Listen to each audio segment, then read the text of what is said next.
നമ്മൾ സ്വയം അന്വേഷിക്കുക എന്നുള്ളതാണ്.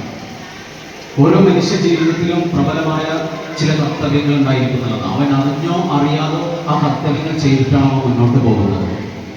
അപ്പൊ ഞാൻ പറഞ്ഞു വന്ന ഏറ്റവും പ്രധാനപ്പെട്ട ഇപ്പോഴും നമ്മൾ എന്താണോ ചെയ്തുകൊണ്ടിരിക്കുന്നത് അതാണ് നമ്മുടെ ജീവിതം. എങ്കിൽ ഒരു ശരാശരി റിട്ടയർമെന്റ് ചെയ്യുന്ന മനുഷ്യൻ ജീവിക്കുന്ന സമയം എത്രയാണെന്നുള്ളത് വെറുതെ നോക്കി നോക്കുക. എനിക്ക് തോന്നുന്നത് 55-ാമത്തെ വയസ്സിൽ വിട്ടടിക്കുന്ന ഒരു മനുഷ്യൻ ജീവിക്കുന്നത് 25,000 ദിവസങ്ങളാണ്. ദിവസം ഈ 25,000 ദിവസത്തിൽ ഏകദേശം ഒരു 12,000-ഓളം ദിവസങ്ങൾ നമ്മൾ ഉറങ്ങി തീർക്കുന്നു. ബാക്കി നമുക്കുള്ളത് എത്ര ദിവസമാണ്? 25,000-ൽ 12 കഴിഞ്ഞാൽ ബാക്കി നമുക്ക് എത്രയുണ്ട്? 13,000 ദിവസം. അത്രേ ഉള്ളൂ. ഈ ഭൂമിയിലെ ഒരു മാസം ശരാശരി മനുഷ്യന്റെ ആയുസാണ് പറയുന്നത്. ഇപ്പോഴത്തെ ആയുസിന്റെ കാര്യമല്ല പറയുന്നത്. ഒരു 55 വയസ്സിന്റെ കാര്യം, ഒരു റിട്ടയർമെന്റ് ലൈഫിന്റെ കാര്യമാണ് ഞാൻ പറയുന്നത്. ആയുസ് വർദ്ധിച്ച കാലമാണ് അല്ലെ?